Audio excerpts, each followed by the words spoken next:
Welcome back to the Photo Banter podcast. I'm your host, Alex Gagne, and on today's podcast, I speak with photographer Phylicia Munn.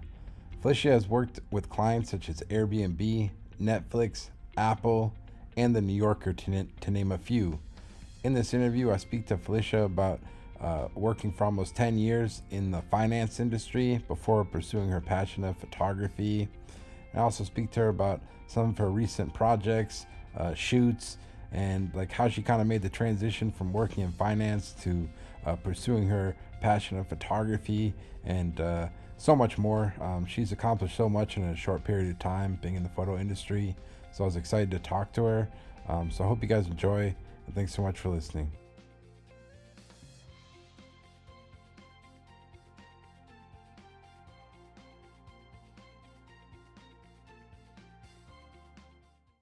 Well, now welcome on Phylicia J. Munn. Welcome to the podcast. Thanks so much for taking the time to do this.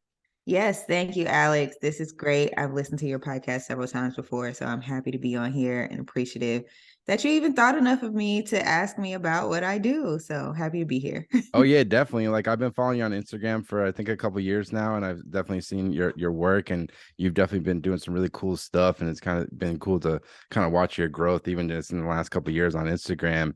And I know your recent post on Instagram, you recently shot for People. You photographed a bunch of the cast of Wakanda Forever. I was just kind of curious how that kind of shoot was and how it kind of came about for you.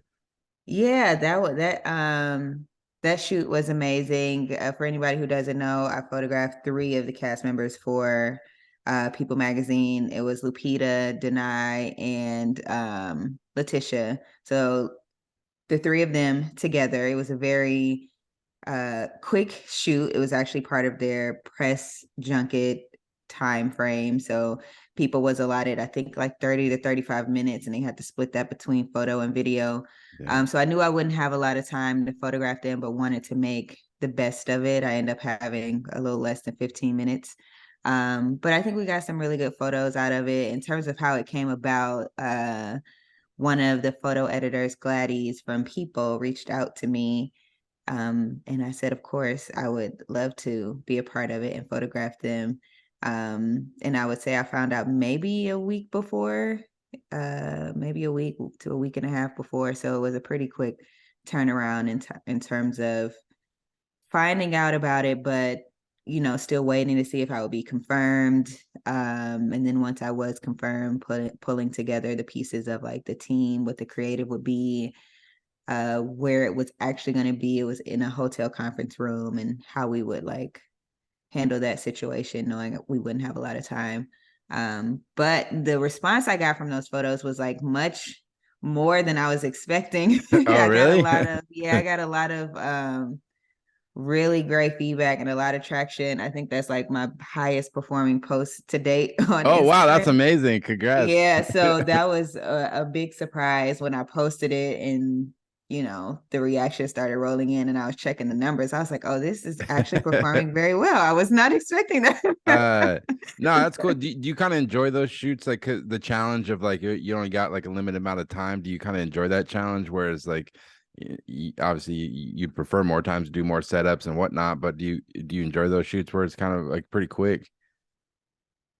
I would prefer to have more time. Yeah. I'll say that. Like, it's always nice to have more time. But in the industry that I'm in, I typically don't. It's very common that I only have less than an hour with someone. Like an hour is a lot of time for me, but it's very common for me to have like just a few moments. But ideally, I would like to have more time. If I don't, I still try to make the best of it and figure out what's feasible with the time that we have. Yeah. Yeah. And how do you, because this is a challenge, because I've done so many of these shoots too where you don't get a lot of time, and it feels, sometimes it can feel awkward because it's like you don't even like have much time to talk to them, and then you're trying to make a really nice portrait, but it almost sometimes it feels like, all right, stand there, look here, and it's like almost like you're photographing a statue. Like, how do you approach it? Like, did you try to talk to the talent a little bit beforehand to like gauge their mood and stuff, or like how do you kind of navigate this, the personal, like the conversation and whatnot? Yeah, that is tricky. And it's something that I don't know if I'm always doing it right, but I think I must be doing something right because I keep doing it. Yeah, you keep getting hired. I see you getting covers. You're out here. But that is a little tricky. I think one thing I try to do is I don't typically do like a lot of research on people beforehand because I don't know them. So I still try to make sure my interaction is authentic, like me actually, like how would I talk to somebody that I'm meeting for the first time? Like I still want that to feel genuine. I typically do a little research so I'm not completely blind. Like if it happens to be somebody's birthday that day, like I want to know that their recent projects, if there's any conflicts, like very high level stuff I try to update myself on, but I'm not like trying to find somebody's favorite color or where do they it could come vacation in the across as summertime. weird. Yeah, like I don't do that.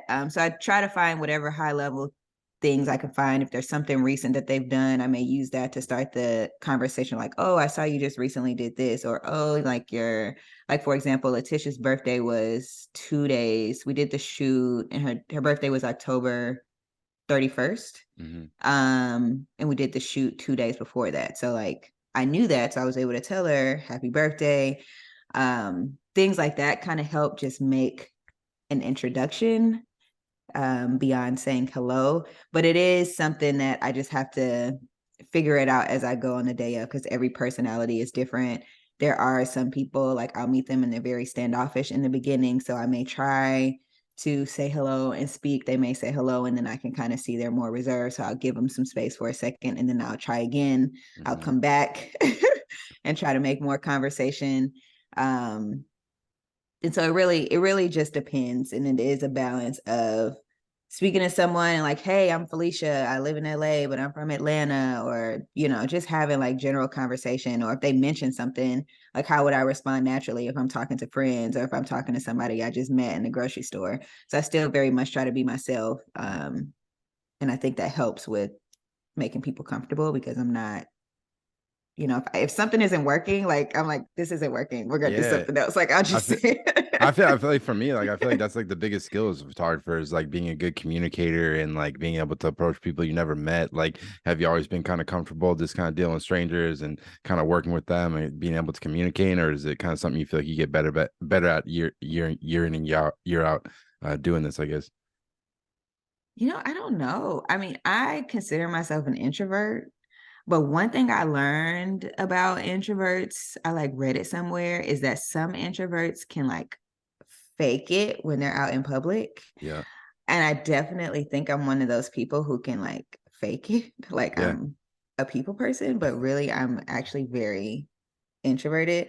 And so I think it's just a personality trait of, when I get out in public, I like interact and I talk with people and I always want to have a good time and people to be themselves. And I also think because this isn't my first like career choice, I have a degree in accounting. I worked in finance for almost 8 years. And so when I entered this world of photography and like art, and a lot of this was new to me and like foreign to me, I still very much see myself like toggling between like, I'm an outsider looking in, like, yeah, I don't know what this stuff now, is. And then you're also inside now. Once you start getting People magazine covers and Masterclass ads, you're on the inside now. yeah. So I think like that part of me kind of makes it possible for me to just talk to people like people because there's some technical parts of what I do that I still don't understand sometimes. And I'm like, yeah, I don't really know why we do this, but we're going to do it this way. And I think just being that open with people kind of helps them relate to me, and it's fine. No, that's good. No, it makes sense. I'm kind of similar. It's funny. I have a podcast, but I'm definitely kind of introvert too, and I almost like have to like hype myself up a little bit for like big shoots and stuff because it's like you can kind of anticipate it, so you know the energy you need to bring to it, and it's like it's a lot of energy for sure. Like managing these shoots sometimes. Another thing I saw you had like I think last month you had like a gallery show. I saw you posted on. Oh yeah. What was that all about? Yeah, that was part of so there's an organization called Black Women Photographers, and it's basically like a collective that brings together a lot of Black women photographers and provides resources and information about photography, and then also trying to connect potential hires with photographers Yep. in different spaces and categories. So within LA, two members decided they wanted to put together an exhibition with different members in LA. And so they curated the show based on the images that photographers submitted. So there are 21 photographers that are actually in the exhibition. So I'm one of those 21. And the show, as of today, I don't know when you're going to put out this podcast, but the show is still up until December 3rd. Okay. So if anybody wants to go, they can. It's at the Perfect Exposure Gallery. But this was my first time being part of an exhibition. And it's been a really great experience to like showcase work in that way. And I actually showcased some personal images that I haven't put out before. And they were images I shot back in 2020. So I'm still trying to basically close out that project and share it with the world in a way that makes sense. But it was really nice. I had my mom come out, my mother-in-law came, my husband was there. So it was a good way for people to like interact with me in a different environment than just being on set. Nah, it looked amazing. And is that something you think you'd like to do more of, kind of like exhibiting your work and kind of fine art kind of stuff in the future? Yeah, I mean, I do think I want to do more exhibits. Saying fine art is weird to me because, as I mentioned, I do still feel like I'm learning about this world of photography, and I feel like an outsider sometimes. So when I think of fine art, like that to me feels like super intellectual when it comes to photography, and I'm like, I don't know if I'm like that deep of a photographer. Nah, you're doing great work. Like you're have work exhibited. yeah. But I definitely would like to be a part of more exhibitions, whether it's solo or group exhibitions. Like just the energy that was there was like really nice. Like it was so fun, and it was just nice to be in a space of people who have like the same love and appreciation for photography and just talk photo stuff and be Yeah, social. yeah, definitely. Because like, as you know, like being a photographer is kind of a very like solo job sometimes. So getting to Yeah. kind of interact with other people and even a group show, it can be, at least for me, I love going to shows. It's inspiring to see what people are doing and whatnot. Yeah. But I guess to go back, where'd you grow up? I grew up in Atlanta, a suburb of Atlanta called Jonesboro. So that's where I grew up. And I'm very much still a Georgia girl and a Southern girl at heart. And when did you kind of, because you mentioned you had a previous career in finance, but like when did you kind of first discover photography? Were you kind of interested in creativity early on, or is it something that kind of came to you later? Yeah, so I've always been an artsy person. When I was younger, I used to paint and draw all the time. I wanted to be in art clubs, or I was in art clubs, and that was my thing. And then as I got older, more responsible people would start to say, well, what are you going to do for a living? You can't just paint and draw.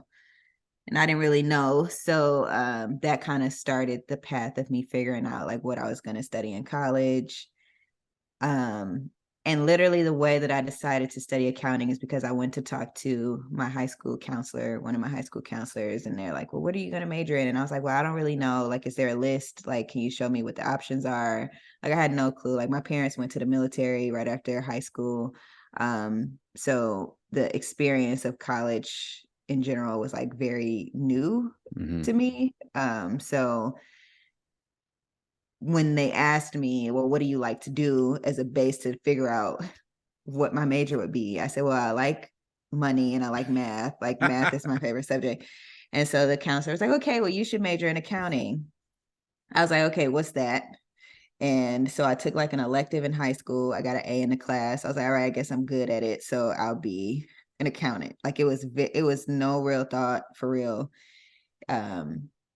in that decision to be an accounting major. And it was not a good decision. I always say that, like it's like the hardest thing. You're like 18 years old and it's like, all right, Yeah. you gotta pick right now, like what do you want to do? And like once you like click in, you're kind of stuck there for like 4 years or whatever major you pick.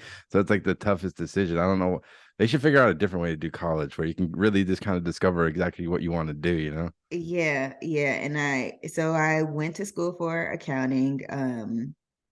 And I hated it the whole time. Like, it was not fun, but it got to the point where it was like, well, I can either graduate on time with an accounting degree, or I can change my major to something that I don't really know what I want to change it to, and then be here longer. And college is not free. So it's like, well, we're just going to finish this out and figure it out later. Yeah. And so, yeah, I have a degree in accounting, and then I went to start working in finance, because that was like the next best thing I can do with my college experience without being an accountant. It's What like, what kind okay, of you job? can finance. What kind of jobs were you doing working in finance? So I was a financial analyst, for the most part, then senior analyst and finance manager. For my first job was a healthcare company called Baxter. They make pharmaceuticals and healthcare products. So Baxter, that was in Chicago. And then I got more into like media. My next job was at Time Inc.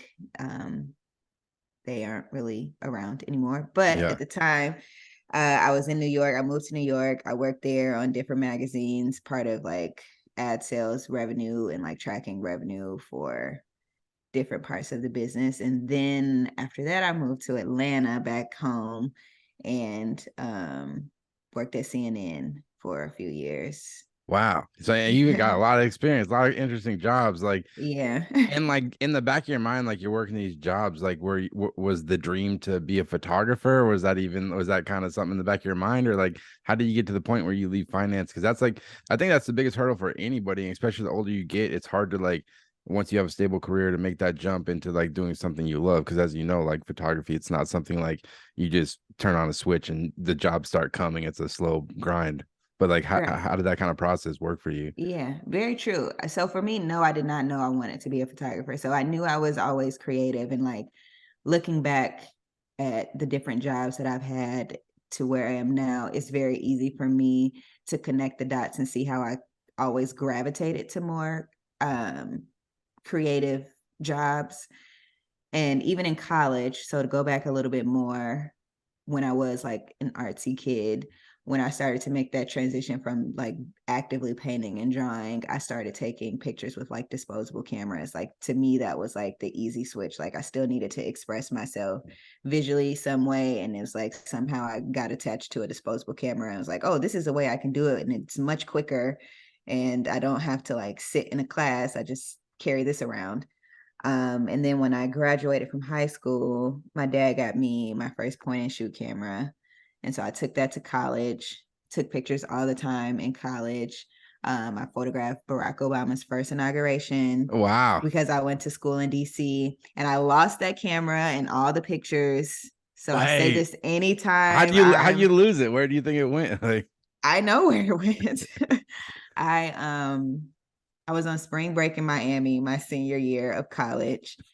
Um, and so part of that time of enjoying myself as a young adult, I lost the camera. hey, it happens, you know? Yeah, so it happens, but I wasn't very good at keeping up with like digital files. Like, that whole world of digital filing and organization was still, I think, new to most people. So my way of keeping up with my images was just keeping them on the SD cards and keeping all the SD cards in my camera bag. And Yeah. never dawned on me, if I lost the whole thing, I would lose everything. Yeah. So I lost everything. So any pictures that I took in college are pretty much gone until someday I'm still hopeful it's going to find its way back to me Hey, years later. you know, it's a learning lesson to any photographer. I made the same mistake. I had one hard drive in college, but I only backed it up on one, and I'm so pissed because now it doesn't like load or whatever. I'm gonna try to bring it to one of those data places, but I have all these Yeah. photos and memories. I'm like, what the heck, man? Now I'm like Yeah. backup, you know? Yeah. Yeah. Yeah. And then after that, when I graduated college, I got my first DSLR, used like money people gave me as a graduation gift, went to a camera store, and basically was like, this is how much money I have. What camera can I get? And I still laugh about that moment because I ended up getting a Nikon D90. Mm-hmm. And then the guy like explained it, and I was like, okay, sounds good. I can afford it. And then he was like, do you need a lens? And I was so confused. I was like, what do you mean? Doesn't it Come with come a with the lens. lens? Yeah. And he was like, don't worry about it. I'll give you the kit lens. And I was like, okay, thank you. Nice. That's amazing. So, yeah, and then in Chicago, I was working, but my mindset was very much like I have my day job, my 9 to 5, and then I have a hobby. Like that was just how I thought I was going to live my life forever. Mm-hmm. And photography was my hobby, and I started taking photography classes. Like that was the thing I did after work pretty close to every day. And then it got to the point I would do assignments from those classes on my lunch break at work. Like sometimes I would go sit in my car and edit photos. So it's very easy for me now to see how like I was very serious and passionate about it, but I just hadn't realized that you can actually do it for a living. It was still like, this is what I do for fun. Mm. And then, like, how did you kind of make the transition to making it a career? Like, how do you, because making that jump, like, where it's like you're doing it for fun, you're taking the classes, you're learning. Like, did you ever assist any other photographers? Like, a lot of people go down that route, or how did you kind of make it your career? Yeah. So, as I mentioned, I worked in finance. One day I decided I didn't want to work in finance anymore. And my husband also decided he wanted to venture out on his own with his own businesses. So we both quit our jobs and we moved to Paris and we lived there for a year. Wow, that is awesome. You guys is going for it. I love it. Yeah, we're pretty unconventional. So we moved to Paris, and while I was there, that's when I had the freedom to like shoot as much as I want and be as creative as I want. And I needed to find a way to fill my time because I really didn't have any obligations every day. It was like I would wake up and I would just gravitate to taking photos or making YouTube videos or some sort of making content. And in that freedom, I started to see that people were actually making a living as a photographer other than being like a wedding photographer or school photographer, like school portrait photographer. And so that's when it kind of clicked that, okay, maybe I should try this when our visa in France expires and we have to move back. Like maybe I'll try being a photographer full time, not really even knowing how to do that. It was just like, I think my photos are decent, so let me just try it. And so when we came back to America, we moved to LA because the weather's nice and Smart. like, let's try it out. And in the beginning, I had no clue. So this was the end of 2018. So I really started hitting the ground running as a full-time photographer, like start of 2019. And I had no clue. I would go to conferences and try to be in places where I thought people were who needed a photographer would be. So I would go to like a makeup conference or I would go to some type of business conference that had products or things that they may need to be photographed for promotion of their business and try to just network with people. And none of that worked at all. That just wasn't working. So then I started to say, well, how about I reach out to people who are doing what I want to do and just ask them. I mean, I wanted advice, but I also was very mindful that they're probably busy and they probably have people who reach out to them all the time. Yeah. So I was offering to pay for their time for like lighting expertise. I'm like, I know, like if you have lighting sessions or if you have classes, like I'm willing to like pay you for like an hour of your time to just learn some things. Like I wanted whoever I reached out to know like I was serious. Like I'm not trying to just waste anybody's time here. And in your experience, not to cut you off, but like in reaching out to these people, because in my experience, I did the same thing starting out. You just email whoever you can. And I found, at least for myself, a lot of people, not everyone, but a lot of people are happy to talk to you. And like, I had coffee with so many photographers. Like, how was your experience? Because I think like maybe people listening, like that can be kind of daunting. Just reaching out to someone asking them for advice. Like, how did that kind of work out for you? Yeah, and so the weird thing is like when I was reaching out, I was not familiar with the world of being an assistant. I didn't know what a digitech was. I didn't really know what assistants did. I didn't know lighting directors. I didn't know anything. So when I was reaching out, I didn't even know that you could reach out and ask to like shadow someone to be on a shoot or really what advice to ask. Really, the only thing I thought of was like, I need to know how to light things. Like I don't know how to light everything. So if somebody can spend time with me on how to light something, then that could be like what takes me to the next level. And so a lot of the responses I got were kind of like, no. Comes with the territory. Yeah. But there was one photographer, Eric Humphrey, who responded and he was like, he was like, no, I don't do lighting sessions, but you can come learn on a set. And I was like floored because I was like, are you serious? I was like, okay, when? Like, tell me what day, I'll be there. And that is when I think there was a huge shift in how I was operating as a photographer or aspiring photographer, when I started to assist him on sets and like seeing how the different players on the set operate and communicate, from like a photographer to photo assistants, whether it's a first assistant, second assistant, third assistant, to a PA, to a digitech, to the actual client, to how files are managed and delivered, how you equipment. Like, I didn't know what an Apple box was. Yeah. Like, I say this all the time, like mine, not like, I could take pictures and I can operate a camera, but there was a lot of things that I didn't have any knowledge of because I hadn't been in this space before. And so that was like perfect for me to kind of be a fly on the wall and just learn as much as possible, every aspect of the business that I could. And so I'm still super grateful for Eric and any other photographer who has taken time to like sit with me and show me something, because it goes a long way. And so that is kind of when I made the shift to learning what it even meant to be a professional, like commercial advertising editorial photographer.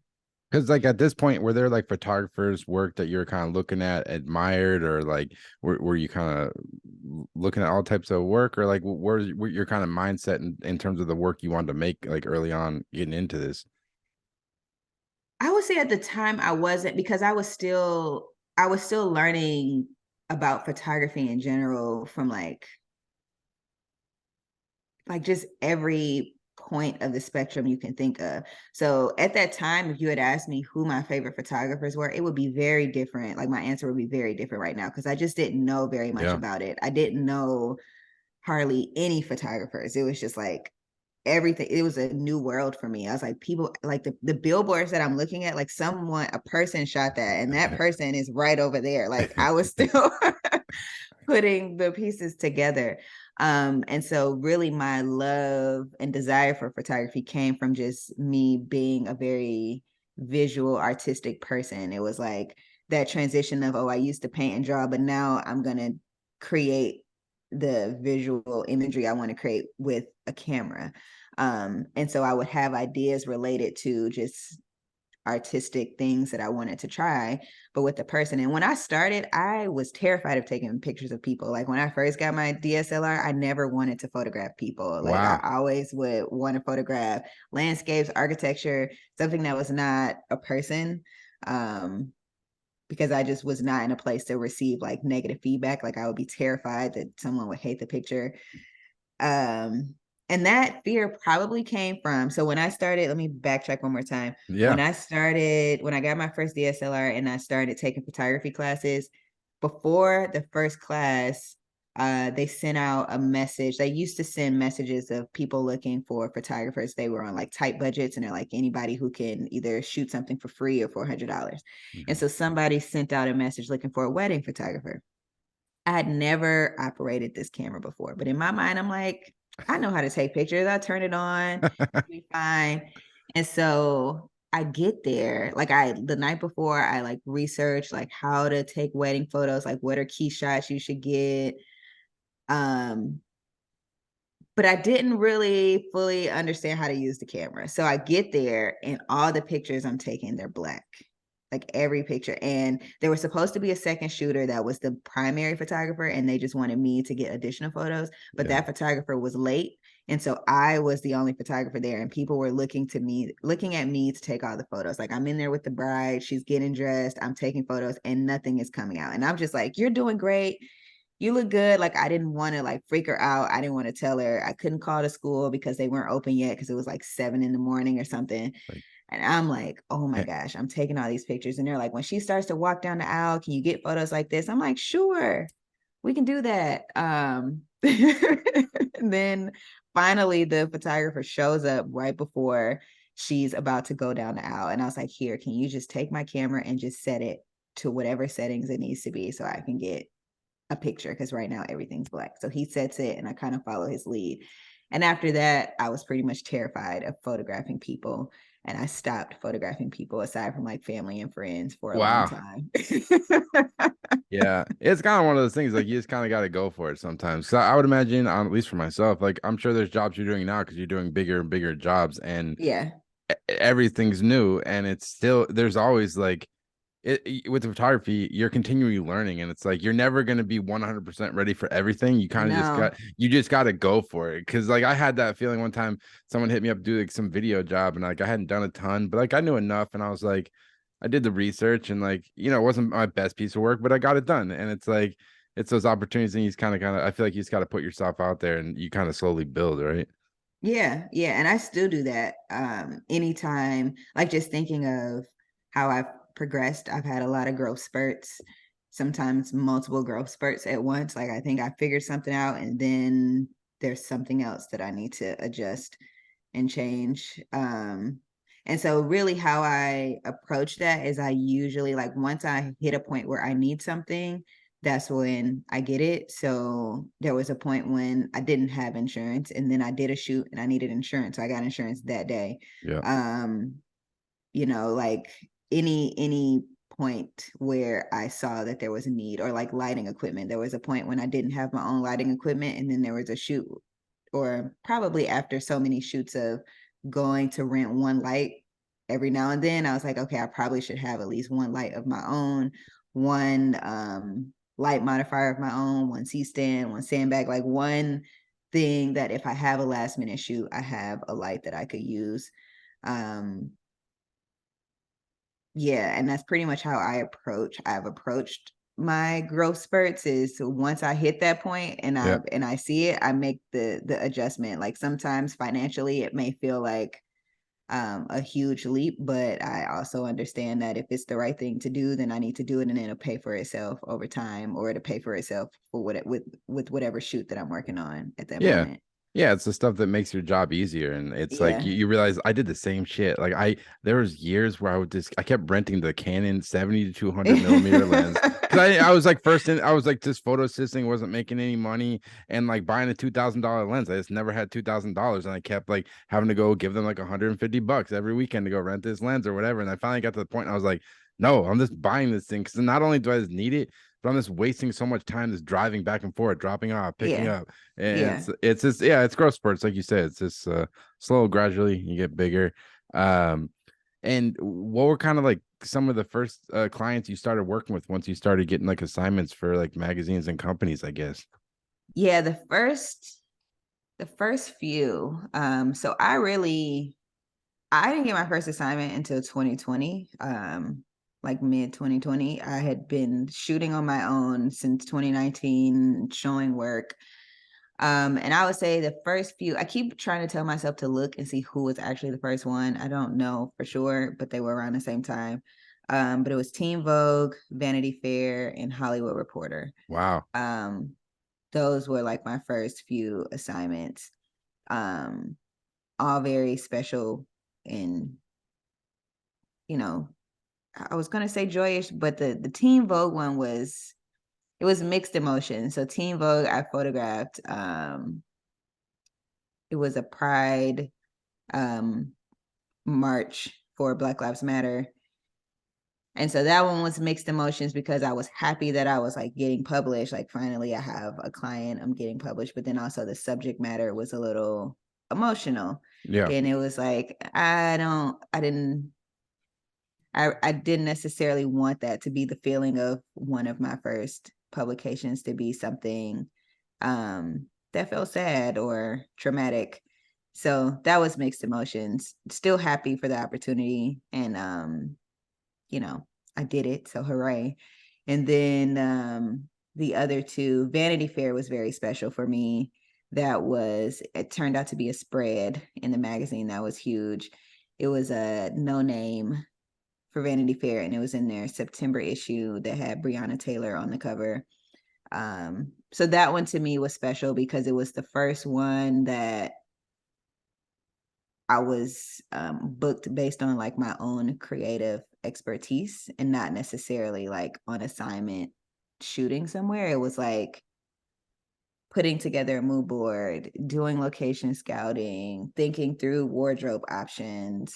And so that one meant a lot to me because I didn't have a lot to show for it at that moment other than my own personal work.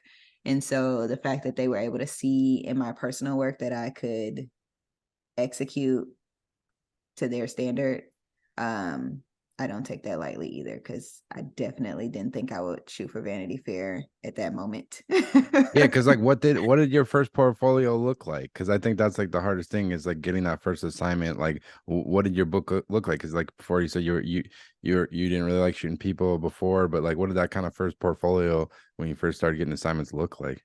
Yeah, so one thing I learned when I did start reaching out to other photographers and like when I was meeting with Eric is my portfolio was all over the place. Like the pictures I had, the website I had was like very basic, but I had wedding photos, travel photos, pictures of family. Like it was not a cohesive message at all. And one thing I learned is I needed to narrow down the type of work that I wanted to showcase, because ultimately I would get hired for the work that people saw that I would put out.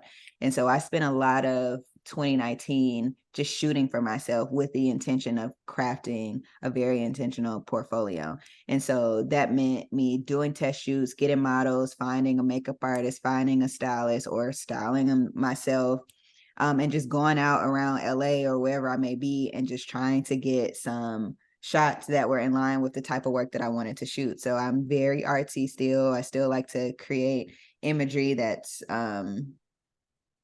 has like this artsy painterly component, but shooting people and has like a authentic feel and a hint of beauty. And so that is just basically what I was doing for a good solid year. And so once the pandemic hit, and there was this desire to find new talent, particularly new Black talent and new diverse talent, I had work to showcase that was very consistent with like the style of photography I wanted to shoot and I was capable of shooting. And so when those opportunities came up, like that's what I was showing. It's like, this is what I can shoot at. No one's hired me to do it yet, but I'm doing it on my own, and I think I can do it for other people. Yeah, and like how are you kind of like getting your name out there and like kind of marketing your work? Was it just like kind of emailing editors your work, or how did you kind of go about it? Because I think that's a tricky thing for people starting out. Yeah, so I do a lot of emailing. I try to send emails somewhere between once a month to once every 2 months, um, to people that I've worked with before, or people that I would like to work with, or people I've made connection with or had like portfolio reviews with, and just show them what I've been up to. Like if I have new work that has come out, um, new projects that I'm working on, or like when the exhibit came out, inviting people to the exhibit and just trying to have like some touch point where I'm always staying in touch. And then if there's a moment where I feel like, oh, we haven't met in a while, like maybe we can catch up sometime soon. That's one way. And I think that's been very beneficial for me because it's a very direct point of communication as opposed to social media. Social media is very widespread. You can post something, but you're not really sure who it's going to reach. You're not really interacting with people directly. Even if they comment, that interaction may be short-lived. So I definitely still use Instagram and post because it's important. But in terms of like where I find the most traction is me reaching out to people directly. Yeah, I think were you at the SPD review last month, the online I portfolio? was there. Yeah, I thought I seen you in there. I've done that for a few years, and I found those like I don't know. Have you done a lot of those like kind of portfolio review things before?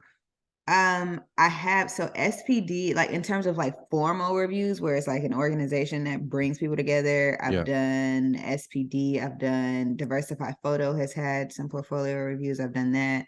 Um, Have you found them beneficial? Have you enjoyed I them? Or do, I mean, anytime I can showcase my work, I think it's very helpful. SPD in particular, I like because you can choose or you can at least try to choose who you're going to meet with. So I always look at the list, and if there's someone that I would like to connect with that I didn't know of them before, or I've had a hard time connecting with them on my own, then I make a point to do that one in particular. SPD isn't a free one. I prefer the free ones. yeah.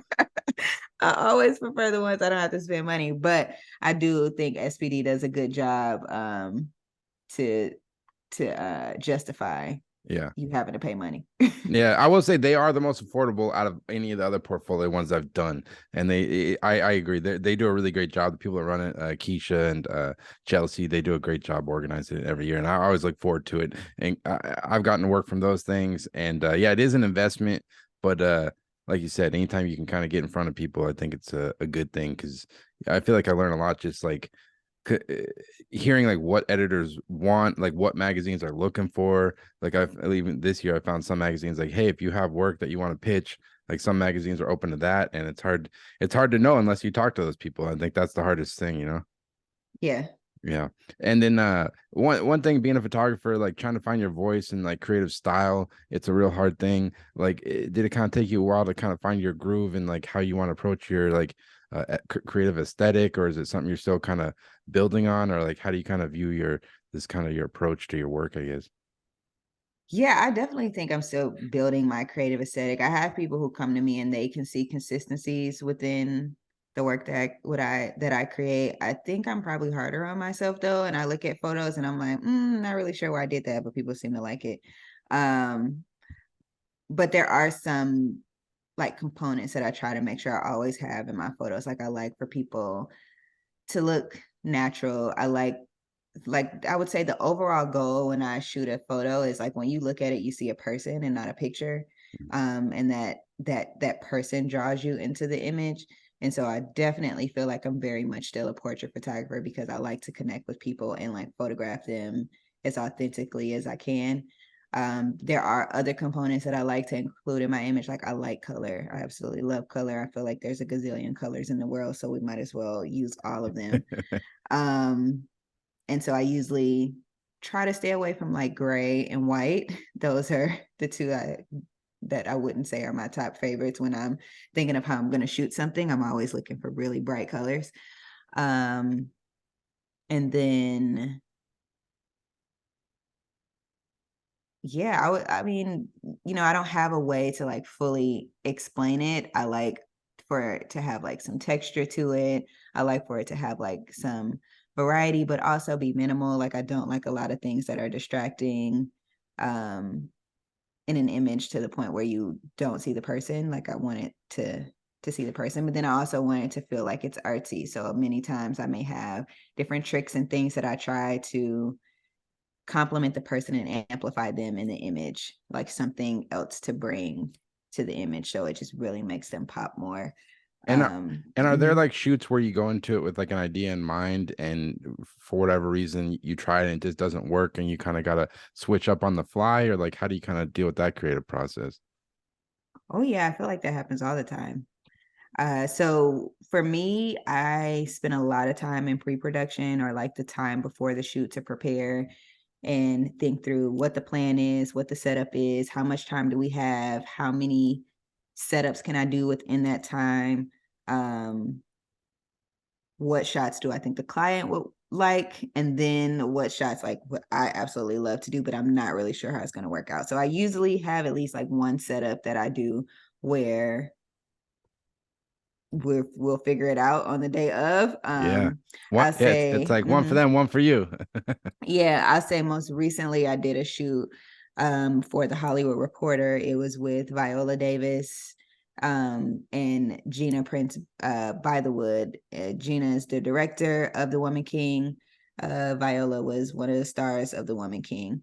And so with that shoot, one of the ideas I had was the stained glass window. I wanted to photograph them as like figures of importance within this stained glass window, but I had no idea how it was gonna turn out. So that was one of those ones where I was kind of winging it, but also testing it and doing my best to make sure it worked and that we pulled it off. Yeah. And I think we did, but I think that's also like what pushes me and makes me excited and kind of helps me with growing because I always want to do something different and new. Like there's some things that I do that are very much common and the same as how I've done them before, but a lot of times I'm like, I've done that before, like let me think of something else, or like how can I elevate this more, how can I take this to the next level, or how can we have fun with it? Like, I think that's the joy that I get out of it, because I am coming into this as like a second profession. I chose to do this, so I definitely don't want to fall into this feeling of like, this is a job and I don't enjoy it anymore. So the time that I get to take pictures, like, I'm all in and I'm trying to make the best images and the most exciting images I can. Especially because honestly, the most of my time, like when I think of a full day or just like 100% of my time, most of that time is not spent on actually taking No, pictures. Like, no. it's a very small percentage that's spent on actually taking photos.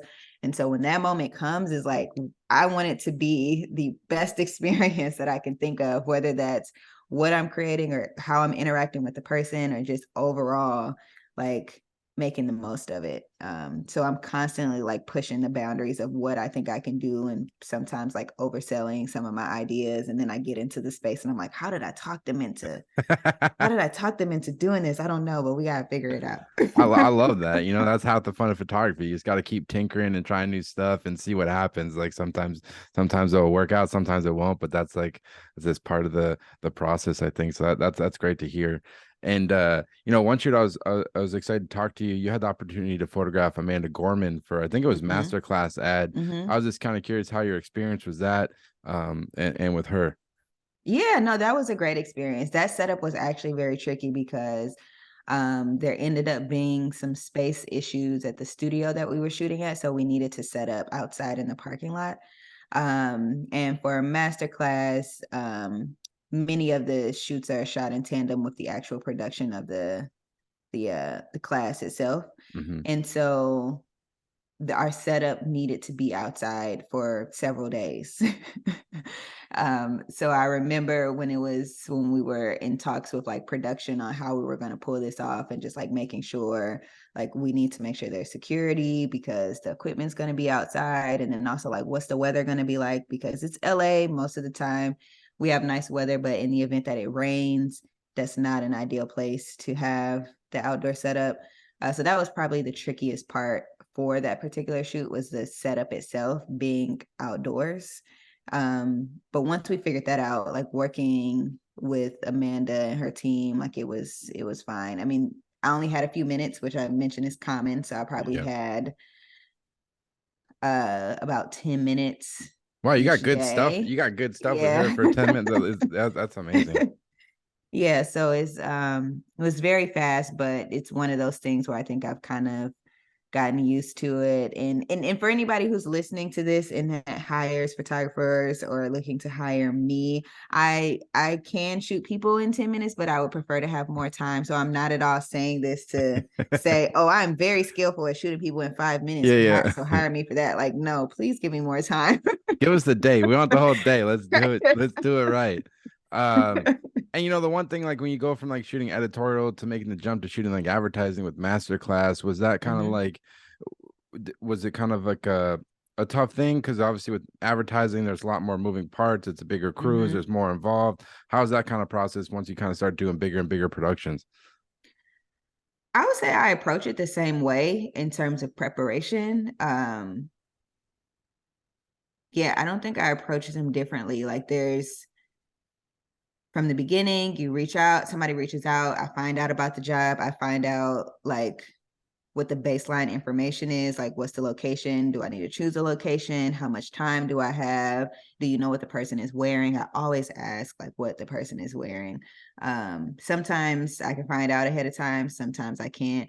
In particular, for that people shoot that you brought up at the beginning, with the Wakanda Forever cast, I wanted to do a red backdrop. I had no clue what they were going to wear. And I knew, I was like, this could be iffy because red is a very bright and bold color. And if they wear something that conflicts or is too busy or whatever, it may not work. But what they wore was fine. So it worked out. I did have a backup plan. So that goes into like that preparation. And so I treat them both the same.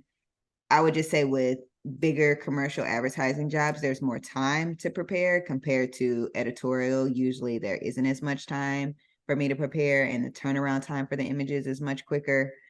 But I don't really see like how I And there, and then in do them terms of like differently. Yeah. the business side of it, when you're working on commercial stuff, have you been, Mhm. do you work with the rep? Are you still just negotiating everything yourself? Or like, how do you kind of handle that? Because that's like, I know every talk for the hardest thing to do is like, how much do I charge? Like, how do I do this? Like, how have you been just kind of navigating that?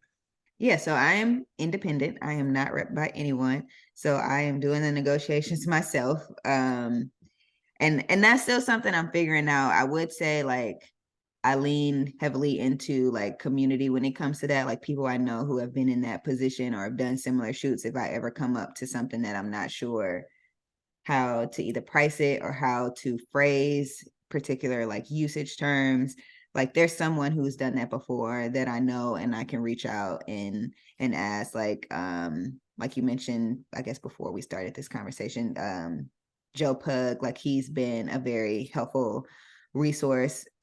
So photographers who have been in this position before, like him, and others, ask them like, what would you price? Does this make sense? No, okay, let me change it. So that's the best way I can say that I've navigated it so far, is leaning on people who have done this before and are willing to share information. Same thing. I just called Joe this week to get some advice on the job I'm doing. I'm like, dude, what do I do, man? And he's Yeah. just, because he's just been at it forever. And I think, yeah, that's the thing I realized. Like, it is hard approaching people, but it's like if you don't ask, you won't figure out. And in my experience, a lot of people are willing to help you out. And it's like, and it goes both ways. Like I would hope like everyone just kind of shares the knowledge you have to other people coming up, because that's the way I view it. Like, try to help out other people that help you out, and it's good for the whole community and just the profession, I think. Yeah. And Yeah. another thing I want to point out is when I started getting jobs, and even now, but especially in the beginning when I would build teams, I always gravitated to people who were more experienced than me in terms of who would be on my crew. And so that is one thing that I just hope, like when people are thinking about how they're going to navigate their careers, don't overlook like the information that your crew can also provide and how they can help you have a successful shoot. It's not always just like you or a photographer. Like sometimes it's lighting directors and photo assistants. So this person has probably like been on every shoot possible, but like Byron Nickelberry, Yeah, I was just or gonna ask you about there's, him. He's like an yeah. LA legend. I gotta get him on the podcast. Yeah. I keep Yeah, hearing you about got him to and get seeing his Byron work. on here. Yeah. Yeah, but like Byron, or there's Brad Nelson, who was very helpful in the beginning, and like other people who like I wanted them on my shoot because I was like, if I have them, then if there's something I don't know, then I know they know it, and then we can work together to make sure that the shoot goes as planned. Um, Yeah, yeah. it truly is like a team. It's a collaboration. It's a team thing, and no one can be the best at everything. I don't care what Yeah. anybody says. You're not going to be the best at everything. So it's like realizing like what you're not good at, and then like bring those people on your team, and that's how you make the end result and the work be the best in my mind. Yeah. Yeah. And one time I had to ask you about I think at the beginning of the pandemic or something, you did a series of virtual covers for the Hollywood Reporter. Like, how the hell they were? See, honestly, I looked at them, I was like, I couldn't really tell they were virtual. Like, first, how did you approach that? And like, how was your experience trying to do virtual covers of like celebrities? Like, Yeah. So virtual shoots, yeah, this is okay. Let me think about my answer to this, because it's not like a very yeah. straightforward answer.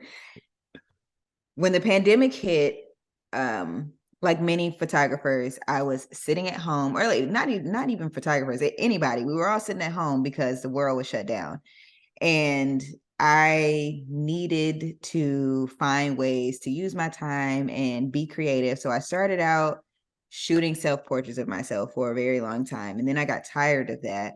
And I realized the world still was not opening up for a while. So I started shooting my family virtually. Wow. Um, And they were that game, like they were up for it. they were up for it. I didn't know at first, because I was like, I don't really know what I'm doing, but I miss my family. I now want to document them and like their experience through this time. And so I started shooting my family virtually, and I shot over 70 of my family members, like on my Wow. own. That's the project that I was telling you that I exhibited, and I'm trying to finish that and put that out in the world. But I was doing that on my own behind the scenes and not really showcasing it. And then the Wrap approached me about shooting a virtual portrait studio. And they asked me if I'd ever shot anything virtually. And I was like, actually, yeah, I've shot my family, but I haven't showed anybody. So I showed them, they liked it. And so I ended up doing a virtual portrait studio for the Wrap and shot, I think it was like 67 people for that. And the Hollywood Reporter saw that series. And so when it came about that they needed to do this actress roundtable, and they knew that 4 out of the 6 ended up being virtual. So I think they were looking for photographers who could actually pull off doing a virtual shoot. And I had a lot of experience in a very short amount of time, but I had a lot of experience. And so I think that's what attracted them to me in terms of like, we think you can do it. And I was like, you're a well, problem solver. I've shot over 100 people virtually at this point. And so that's how that came about. It still was a challenge because virtual shooting was foreign territory for everyone. Like every photographer I knew that was doing virtual shoots was finding a way to do it better. Like, oh, somebody would say, let's do it this way, and then try it another way. When I started out doing virtual shoots, I was literally mounting my iPad on my wall in my apartment, and I would set up my phone or my camera on a tripod, and I would photograph the conversation with my actual camera. So I was just photographing the screen, and then I would crop it in post and edit it and, you know, try to make it look like a picture. And then there were apps that came up that made it a little more convenient and easier to take virtual shooting. But the interaction and the dynamic of how I communicate with someone virtually, I kind of mastered that in all those trial and error experiences. So the technology that I was using may have changed, but I do think how I interacted with the people was important, because mostly everybody that I photographed had never done a virtual shoot before. So there was this nervousness or uncertainty of how do they move, like how do they pose themselves, what do they do, how is the photo going to look, like they on their end they just have a cell phone, like it was a lot of confusion. So I do think like me having a level of comfort on how to just engage with people virtually made it so that I can capture good images. Yeah, that's got to be the challenge, because like except with like the Hollywood Reporter stuff where celebrities like what was their vibe? Was it more like you kind of, because what was like the flow of the shoot? Did you feel like the virtual shoots were like shorter than like a normal shoot, or like longer, or like how did that even play out? Yeah, so for the Florida shoot, I don't remember the exact time, but I want to say maybe I had 30 for the virtual ones, like specifically Hollywood Reporter. I want to say I had maybe 30 minutes for each person, somewhere between 30 and 45 minutes. And so the way I would set it up is like some of that time in the beginning would be set up for scouting wherever they were, because many times I wouldn't know where they would be ahead of time. And so having someone, either the person I'm photographing or somebody they're with, walk around holding the phone, showing me the space, so I can try to see like what the light looks like throughout the space and where's the best location to take the picture. And then there's the actual, you know, photo portion, and then there's some buffer time in case someone's running late or we have some technology issues. And one thing that was very important to me when doing virtual shoots, because I didn't necessarily like doing virtual shoots, because I think sometimes people thought they were just either easier, cheaper, more convenient, and the creative effort could be underestimated sometimes. And so for me, the creative vision was always like important. Anytime I did a virtual shoot, I'm like, what are we trying to achieve creatively? Because I never wanted them to look like a cell phone picture, because it could be very easy. There's so many things that we can't control as a photographer that we usually can control in person. Like, I don't know where they're going to be, so I can't control the location. I don't know what they're going to wear. I don't know the time of day, so I don't know the lighting. I won't even really be able to move around very much to like fix a situation like you can in person. So the creative vision was important. And for the Hollywood Reporter, when I was talking to them and they asked me like, what do you think creatively like we should try to do? And I pretty much came to the conclusion, I'm like, well, we should do really tight beauty shots. I was like, that's how we can make them consistent. So similar to like the Wrap virtual studio that I did, I ended up making them look like Polaroids. because for each of these projects, they were series of multiple people that were part of the same thing, and they needed to have some cohesiveness. But it's like, how do you do that when everybody's in different places at different times and doing different things?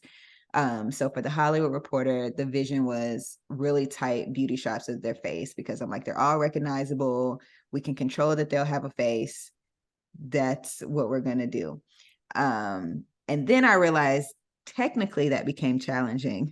Yeah, for real. Because once I said, okay, this is what we're going to do, I started doing some tests on my own before the shoots with my phone to see how far you could stretch either zooming in on a phone or how close you can actually get. Like, is it best to shoot it further away and then zoom into the photo to make it close? Or should the phone itself be actually close to try to get the frame in the final composition? And it turns out, which, people can probably guess, you can't really zoom in on cell phone pictures without losing a lot of quality.